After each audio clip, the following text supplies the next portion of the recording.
Doctor Guillermo Alejandro Astudillo Mesa y visores de esta exposición tengan un buen día.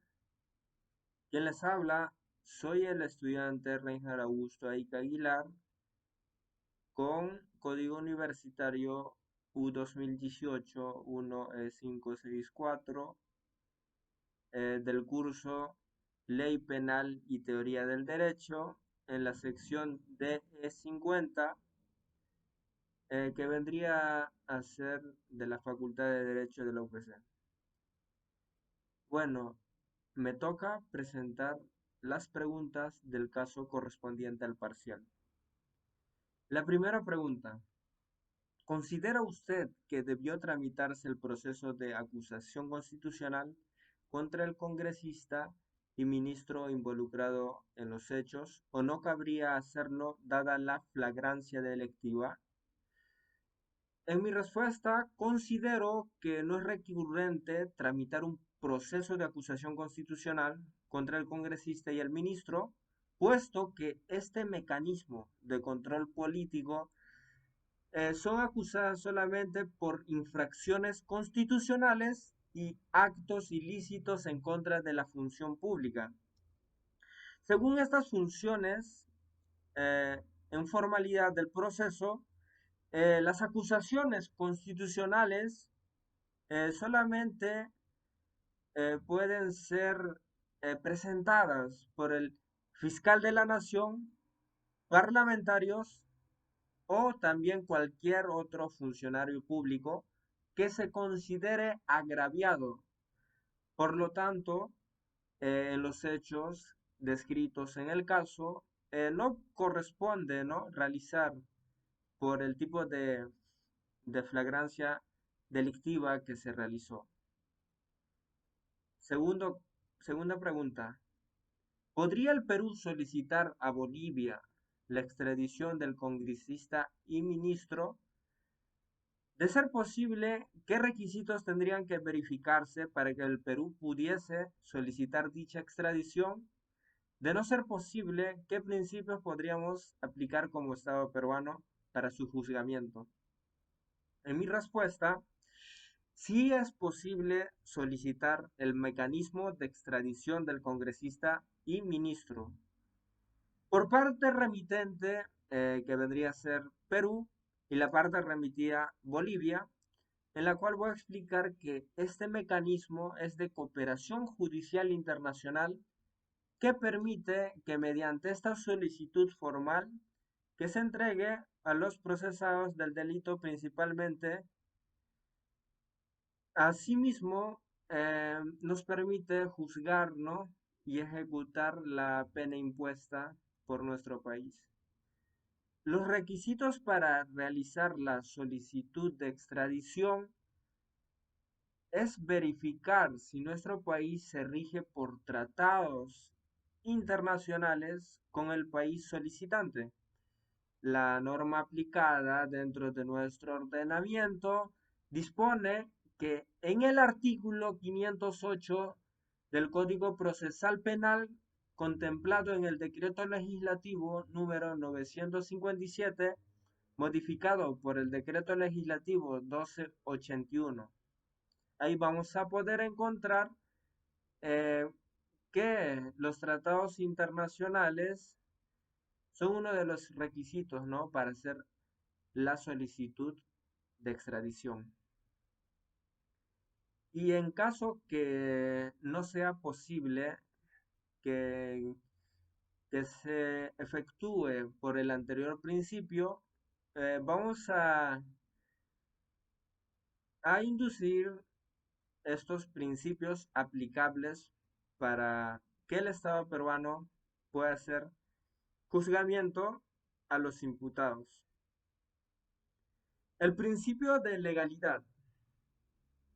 Este principio va a consistir en que se debe de decir expresamente cuáles son los delitos por los que se puede conceder la extradición y en caso que se negara la extradición, o sea, cuando el delito no esté recogido en la ley, o sea, un delito que no permita la extradición. Como vamos a señalar en las siguientes palabras, nulla extraditio sine ley, interpretada sobre también nullum crimen, nullum pena sine ley. En este caso estamos viendo que el principio de legalidad va a basarse más bien en lo que va a estar contenido expresamente cuáles son los delitos que se transgredió dentro de lo dispuesto por nuestros ordenamientos jurídicos. Ahora, segundo principio, en ausencia del tratado se puede invocar el principio de reciprocidad. El principio de reciprocidad va a estar contemplado en el libro séptimo del nuevo Código Procesal Penal dentro del Decreto Legislativo número 957. Tercera pregunta. Con relación al alcalde de la municipalidad de Uchumayo y los demás intervinientes en su condición de representante del ministro público, ¿cuál sería su accionar? Tras la denuncia interpuesta por la esposa del fallecido dirigido a la fiscalía de turno en relación al alcalde de Uchumayo, los sujetos que prestaron la camioneta para la huida de los prófugos, la prima del congresista Rivaldo Contreras, llamada Marita Salvación, que es dueña de la camioneta en la que huyeron, y los anteriormente señalados serían los intervinientes, ¿no? Para la ejecución de la fuga de los congresistas, por lo cual estarían incumpliendo, ayudando a que se realice esta fuga hacia otro país. Y por lo tanto, mi actuar como representante del Ministerio Público, eh, son cómplices, ¿no? del delito y deben ser juzgados con toda la fuerza de la ley, tanto el congresista como el ministro. Como representante, mi función principal va a ser la defensa de la legalidad, salvaguardando los derechos fundamentales del agraviado. Al encontrar los diversos hechos dentro de los casos, entonces imputaremos el delito de homicidio, omisión de socorro y exposición al peligro, encubrimiento real, encubrimiento personal, entre otros. Tomaré las atribuciones correspondientes, ¿no? Para solicitar formalmente la extradición del congresista y el ministro prófugos del juzgamiento penal correspondiente.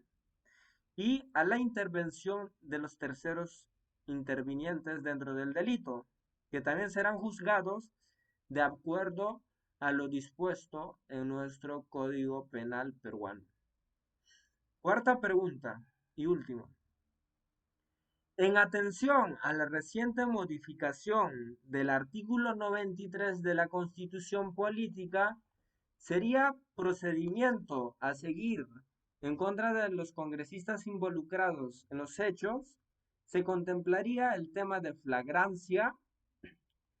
El artículo 93 de la Constitución, que es modificado por el artículo número de la Ley 31.118, publicada el 6 de febrero del 2021, recientemente, donde la Comisión Permanente, mediante aprobación mayoritaria, va a eliminar la inmunidad parlamentaria.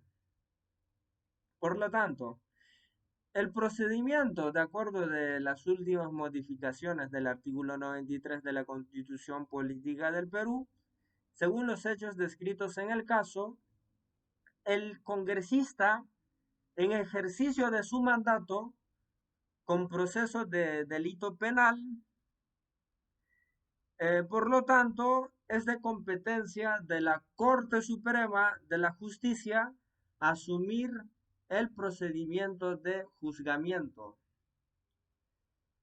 En la última pregunta, no se considera el mecanismo de flagrancia dentro del caso presente de extradición, puesto que no se hace fijamiento al hecho punible, donde los acusados no son sorprendidos en flagrante delito.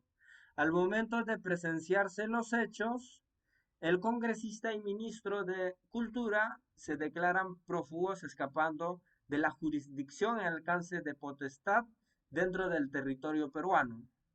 Entonces, al no haber un tiempo estimado de la detención, entonces no sería posible que se contemple el tema de flagrancia. Muchas gracias.